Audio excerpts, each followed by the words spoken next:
Andy Austin here with the next video in Better Marketing for Coaches. This one is, what would I do today if I had to start all over again? What's the one thing I would do that I didn't do before?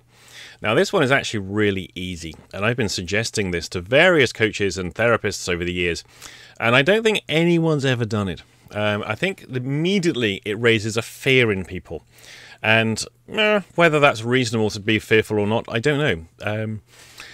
Probably not, actually. This is what I would do. I would put together a 45-minute presentation on something like needle phobias. How to cure it, how a nurse or a doctor or anyone working in a clinical environment can use the following process in order to have a very high probability, not a guarantee, but a high probability of curing a needle phobia in a patient who's needle phobic. I wouldn't call it hypnosis. I may present myself as a hypnotherapist, but I wouldn't call the process a hypnotic procedure because that tends to create a particular reaction, especially in professional clinicians where these things aren't really accepted by clinicians. A hypnotherapist can do hypnosis, but a nurse may well get in trouble for that. So I'm going to call it a visualization exercise, an inward change process, a guided imagery, something along those lines. The talk or the presentation will be 45 minutes long from start to finish, including time for Q&A. And there will be worksheets for people to take away. There will be posters with the outline of the process on it.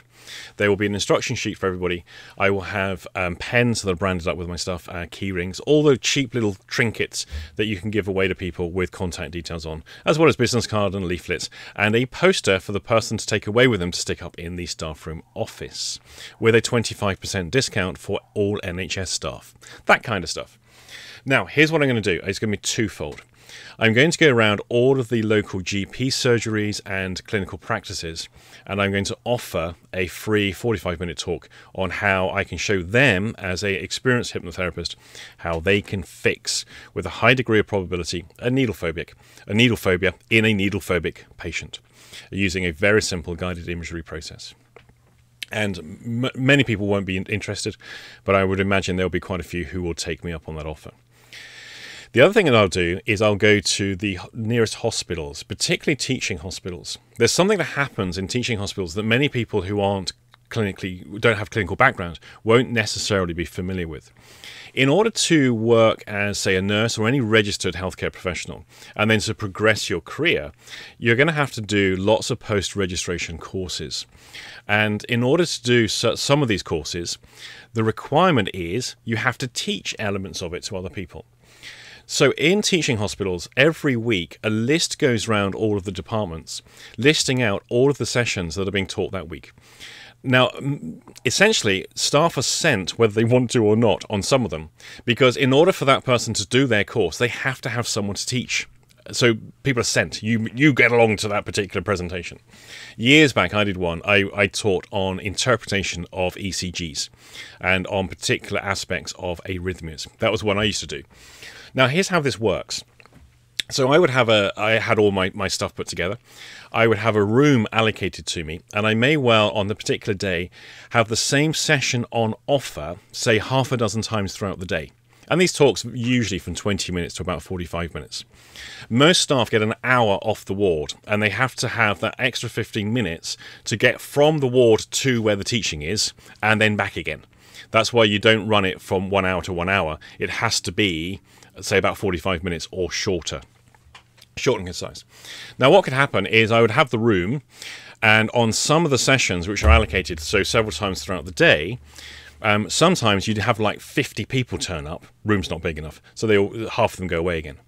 There'll be other sessions where no one's been available and no one turns up, and then most of the time you'll get half a dozen people if you're lucky. So that's what I would do, and I would make that a monthly thing. And I would basically pop along to Human Resources, let them know what I'm doing, ask them if they could put me on the list, ask them to allocate me a room. If they don't do that, because I'm outside of the hospital system, it's really easy. I'm going to hire a room. I will hire the room myself, and I will then stick adverts absolutely everywhere around the hospital, letting people know the times and dates that I'm in that room with the session available to teach. And that's what I do. I would simply insert myself into hospitals to teach staff a particular methodology. Now, what's the point of this? Are those staff ever going to become my clients?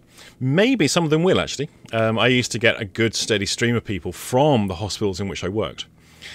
There's an aside, actually, on this one that's worth thinking about. One of the guys I used to work with who was an operating theatre porter. So he worked full-time as a theatre porter, so he's in and out of the operating rooms.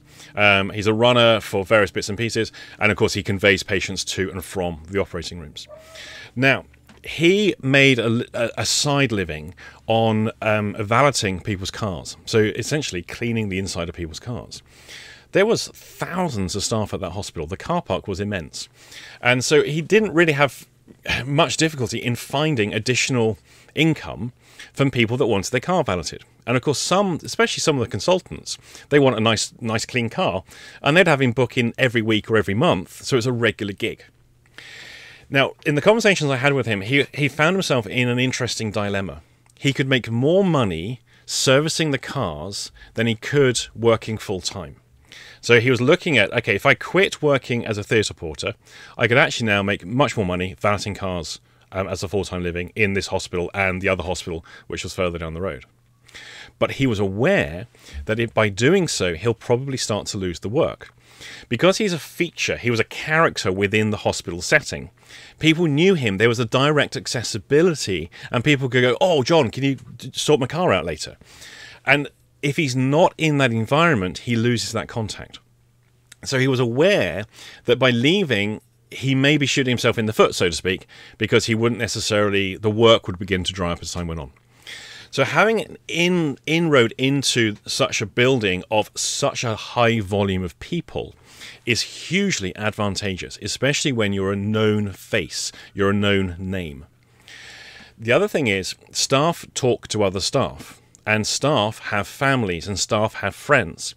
The greater the number of people who have direct contact with your skill set and you as an individual, the greater the number of chances you're going to get a lot more work out of people and be remembered, especially if you're showing them something that will actually help them do their job better. Now, you don't just have to do this. I wouldn't just do this with hospitals. I would go into any very large organization. For example, I spent some years working in a medical center in a very large automotive manufacturing environment. Huge number of people that worked there. And so this was a big multinational corporation. Now, that particular company had a budget available to every member of staff of something like £100 per person per year that they would pay for further education or a personal development event. And so people could go, they could have that grant, up to £100, would pay for adult education class or for a therapy, that kind of stuff. One of the local hypnotherapists, and I've mentioned her in one of the other videos, she specialized in smoking, or she did very good results with smoking. She used to see all of the people who worked in this factory who wanted to quit smoking. And the company would pay her £100 to see these particular employees. And she had a very good success rate, which is how I heard of her. And so what she had done is she had gone and presented her wares to the company to let them know, this is what I have on offer for your staff, and this is my price list, and these are my availabilities. And she was immediately taken up by human resources, added to the list of services available to the staff, and staff who wanted to quit smoking would have the company pay her directly, and they would pop along and have a free session from their point of view. So essentially what I would do is I would put together something that allows me entry into any large organization of people, that legitimizes what I'm doing, because this is something that is reasonable and realistic, and it is something of use to other people, that gets me known by a greater number of people. Sticking an advert in the local paper, having a static website, isn't enough, because the footfall or the traffic, the eyeballs upon those particular things, whether it's a website or a newspaper advert, are too limited. But the greater the number of people who know who you are, the greater your success in life generally will be. I just have to mention one particular person. He's retired now, and he was one of the true six-figure life coaches, one of the most successful people I ever knew, and he was quite an inspiration to me in many ways. And Nigel, if you're out there, this is you. Now, Nigel was ex-directory. He didn't have a website. He was not very accessible if you didn't know him in person. And yet he was incredibly successful and did quite well for himself financially. How? How did he do that? It's simple. He liked people.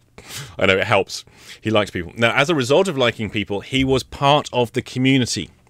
Now, I'm now being figurative because I don't actually know the exact list of what he got involved with. It would be things like he's a member of the local community in the church, goes to the school fetes, he's on the school governor committee, he's in the Rotary group, he's in the Masonic Lodge, he's in all of these different organizations that bring him into contact at a social level. He was in all the business networking groups, chambers of commerce, that kind of stuff.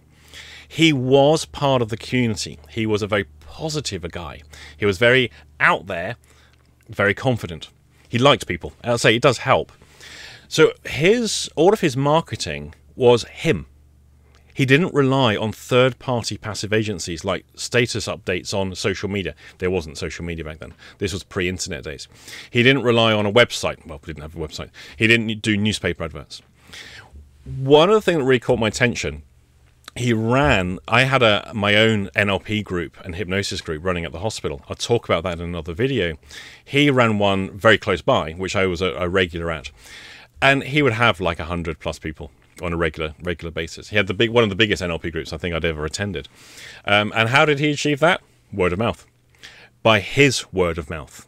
And I think this is something that people forget to do. To make the phone call, to go and talk to people, to actually get out the house, get away from the screen and go and talk to people.